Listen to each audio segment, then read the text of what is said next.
আজকে আমি পাকা আম নিয়ে চলে এসেছি। আজকে এই পাকা আমেরই আমি আমসত্ত্ব বানাবো। তো কীভাবে বানাই সেটা তোমরা দেখতে থাকো। আমটাকে আমি এভাবে খোসাটা ছাড়িয়ে নেব।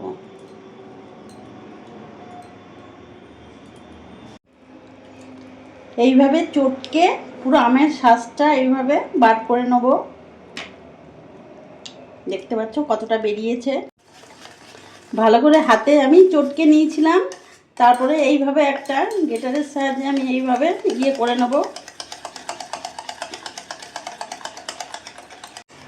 অনেকক্ষণ ধরে আমি এইভাবে পুরো একেবারে মিহি করে নেব। এইভাবে একটা বড় ছাকনার সাহায্যে আমি এই ম্যাঙ্গো আমের পাল্পটাকে ভালো করে চেড়ে নেব, যাতে কোনো দানা না থাকে, কোনো মানে দড়ি টাইপের যেটা থাকে সেটা যেন না থাকে, একেবারে পুরো মিহি যেন পাল্পটা থাকে। এইভাবে ছেঁকে নিলে দেখতে পারবে পড়ছে।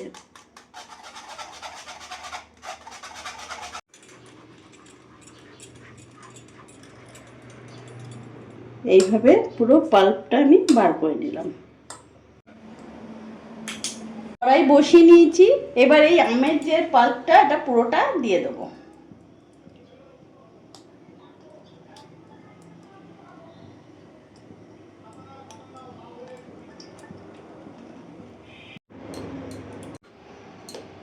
যেহেতু বাজারে আম মিষ্টি হয় তাই আমি খুব একটা চিনি দেবো না, হাফ বাটি মতন চামচ চিনি দিলাম। ভালো করে এবার মিশিয়ে নেব।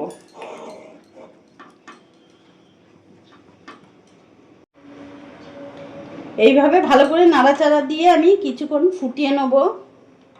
ফুটছে, এবার আমি নামিয়ে দেবো।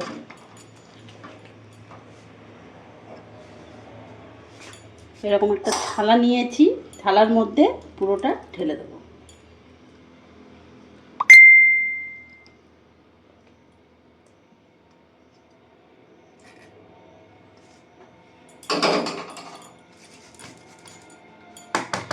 এবার রোদে আমি 2-3 ঘন্টা রেখে দেবো, পুরো ফুল কড়া রোদে। আমি আবার 2-3 ঘন্টার পর ফিরে এসেছি। দেখতে পাচ্ছ আমসত্ত্বটা একদম থালা উল্টে দিচ্ছি কিন্তু পড়ছে না, তার মানে বুঝতে পারবে ভালো করে শুকিয়ে গেছে। আর যদি রোদ না থাকে তাহলে ঘরের ফ্যানের হাওয়াতে 2 দিন তোমরা রাখতে পারবে, অসুবিধে নেই। এবার এরকম চাকুর সাহায্যে আমি সাইডটা এইভাবে তুলে নেব, এইভাবে ঘুরিয়ে নেব।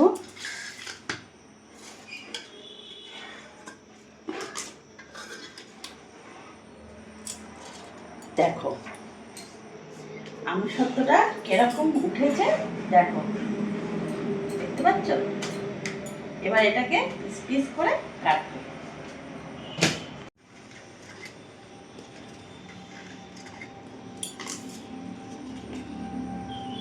এই দেখো, দেখো কত সুন্দর উঠেছে আমসত্ত্বটা, পুরো বাজারের মতন আমসত্ত্ব। যেরকম আমরা বাজারে করে থাকি, খেয়ে থাকি বাজার থেকে, পুরো সেম একই আমসত্ত্ব, পুরো এরকম। তোমাদেরকে একটু খেয়েও দেখিয়ে দিই। দেখো কি সুন্দর পিস করে কাটা হয়েছে। দারুণ, পুরো সেম বাজারের মতন, মানে এতটাই হয়েছে।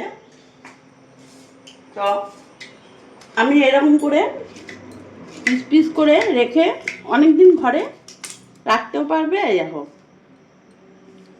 এরকম করে কতটা মোটা হয়েছে, থিকনেসটা দেখলে বুঝতে পারবে।